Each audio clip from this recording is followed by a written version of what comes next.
काल परवा म्हणे तिला घरातून उचलून नेऊन कोणीतरी अत्याचार केला. कुणाला काय फरक पडतो? काल परवा तिला घरात बोलावून कोणीतरी तिच्यावर अत्याचार केला. कुणाला काय फरक पडतो? काल परवा कोणीतरी तिच्यावर चाकू हल्ला केला. अहो कुणाला काय फरक पडतो? काल परवा म्हणे कोणीतरी तिच्यावर ऍसिड हल्ला केला. अहो कुणाला काय फरक पडतो?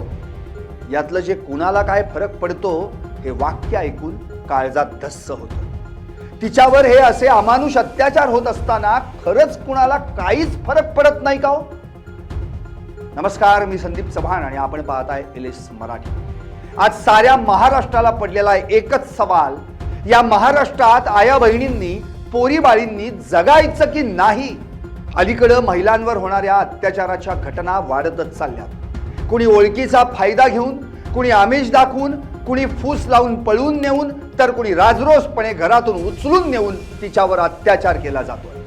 हे विकृत वासनांध नराधम इथवरच थांबत नाहीत, तर अत्याचार करून झाल्यानंतर तिला चावडीवरच्या खांबाला बांधून निघूनही जातात. अत्याचार, हत्या, हल्ला हे शब्द सध्या महाराष्ट्रात वारंवार कानावर पडतायत. त्यात महिलांवर होणाऱ्या अन्याय अत्याचारानं तर परिसीमा गाठली. महाराष्ट्रातल्या कानाकोपऱ्यात दररोज कुठं ना कुठं तरी आया बहिणींना अत्याचाराला सामोरं जावं लागतं. महिला दिन जो काही म्हणतात तो याच महिन्यातला, पण आज महाराष्ट्रातली महिला दिन झाली आहे. दिन मधला द ह्रस्व नाही, दीर्घ आहे बरं का. कालची संगमनेर मधली घटना ऐकून तर डोकं सुन्न झालं. 6वीत शिकणाऱ्या 12 वर्षीय मुलीवर ऍसिड हल्ला. सुदैवानं ती वाचली खरी, पण या हल्ल्यात भाजून निघालेल्या तिच्या चेहऱ्याचं काय?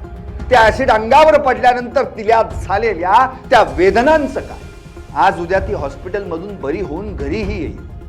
कालांतरानं तिच्या चेहऱ्यावरील जखमांचे व्रण पुसलेही जातील, पण तिच्या हृदयात खोलवर झिरपलेल्या या भीतीरूपी ऍसिडचं काय ते मात्र तिला आतल्या आत जाळत राहील आणि त्या भीषण हल्ल्याची परत परत आठवण देत राहील. त्याचं काय?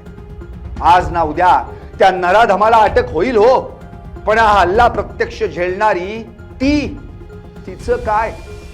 ऍसिड तिच्या तोंडावर पडलं हो, परंतु चेहरा सरकारचा विद्रूप झालाय. त्याचं काय? पाहत रहा LS मराठी, सत्याच्या पाठी, बातम्या सर्वांच्या सर्वांसाठी.